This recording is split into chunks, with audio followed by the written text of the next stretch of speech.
সাবিনার 80 on board. তো একদম প্রথম দিকে আপনাদের ইনিংসের শেষে কি মনে হয়েছিল যে টার্গেটটা আপনারা ডিফেন্ড করে ফেলতে পারবেন, বা কনফিডেন্ট ছিলেন কি যে এই রানটা বেশি মানে বোর্ডে ইনাফ ছিল? না, ওয়েল উইকেট যেহেতু ভালো আর যেহেতু আমরাও 280 করেছি আর not not good enough chase best team. So 280 chase করা তো ইজি না। সো আমরা মোটামুটি আমরা ভালো জায়গায় বল করেছি আর ওরা কি লাকিলি আমরা জিতছি, বাট আমরা খুব ভালো জায়গায় বল করেছি আমরা। আপনাদের ওপেনিং পার্টনারশিপটা বেশ ভালো এগোচ্ছিল, কিন্তু হঠাৎ করে 2 উইকেট খুব শীঘ্রই পড়ে গেল এবং তারপরে আপনি আসলেন ক্রিজে এবং মুনাওয়েরের উইকেটটাও চলে গেল। দেন আপনারা শুভাগতর যে পার্টনারশিপ বিল্ড আপটা, সেটা আমাদেরকে একটু গো থ্রু করেন যে আপনারা আসলে কোন মাইন্ডসেটে খেলছিলেন। না, নর্মালি আমি যখন ক্রিজে যাই বা শুভকর যখন আসে তখন আমার একটাই কথা ছিল যে ভাইয়া পজিটিভ থাকবেন, এরা যেই বল হোক না পজিটিভ থাকলে যে কোনো বল চার্জ করা যায়, যে কোনো খারাপ বল ইউজ করা যায়। তো আমাদের একটাই প্ল্যান ছিল যে খারাপ বলটা ইউজ করবো, বাজে ভালো বলটা এক রান দিব। তো ওদের প্ল্যান এরকম ছিল যে যেরকম সিচুয়েশন হোক না কেন, উইকেট পড়ুক না পড়ুক, আমাদের মেন্টালিটি পজিটিভ থাকবে আর কি। আপনারা দুজন দেখছিলাম যে ইনিশিয়ালি একটু স্লো অ্যাপ্রোচ চাচ্ছিলেন, পরে হঠাৎ করে দেখলাম যে দুজনই একটু অ্যাগ্রেসিভ হয়ে গেলেন ব্যাটিংয়ে এবং খুব ইজিলি রান পিক করতে পারছেন। এটা কি বেসিক্যালি আপনাদের প্ল্যানিংটাই ছিল এরকম যে একটু সেটেল হয়ে দেন অ্যাটাকে যাব? হ্যাঁ, নর্মাল একটা ব্যাটসম্যান নতুন আসলেই তো আর কি চার্জ করতে পারে না, বিকজ টিমের অবস্থা চার্জ করা যায় না। তো আমরা কয়েকটা বল ফেস করছি, দেন উইকেট বুঝেছি, দেন আমরা নিয়ে চার্জ করছি।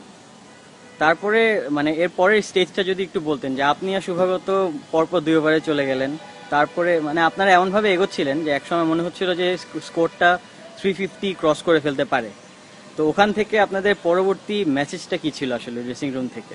না, আমরা যখন খেলছিলাম তখন থেকে রানের চাকা খুব জলদি বাড়ছিল, বাট আমি যখন আনফর্চুনেটলি আউট হয়ে গেছি, শুভগত আনফর্চুনেটলি আউট হয়ে গেছে, বাট আমাদের প্লেয়ার ছিল পিছনে, রাব্বির ছিল, পারভেজ ছিল। তো পারভেজ সেটা ক্যারি করেছে, 280 করেছে। তো আমাদের ক্যাপেবল ব্যাটসম্যান আছে যেটা 350 বা 300 করার জন্য। তো আমরা কারোর উপর ডিপেন্ডেবল না যে আমার উপর ডিপেন্ড বা শুভগত ডিপেন্ডেবল, বাট কারোর উপর ডিপেন্ডেবল টিম না এটা। তো যখন চেসটা আপনার টার্গেটটা যখন ডিফেন্ড করতে নামলেন, আপনাদের মানে ইনিশিয়াল অ্যাপ্রোচটা কি ছিল? যে পেস বোলিং অ্যাটাক দিয়ে আপনারা যাবেন নাকি স্পিনার দিয়ে? আপনারা বেসিক্যালি আপনারা স্পিন নির্ভর একটা টিম মোটামুটি বিল্ড আপ করেছেন, তো ওভাবে আপনারা দেখছি জিনিসটা করেছেন। তো এটাই কি আপনাদের প্ল্যানিংটা ছিল?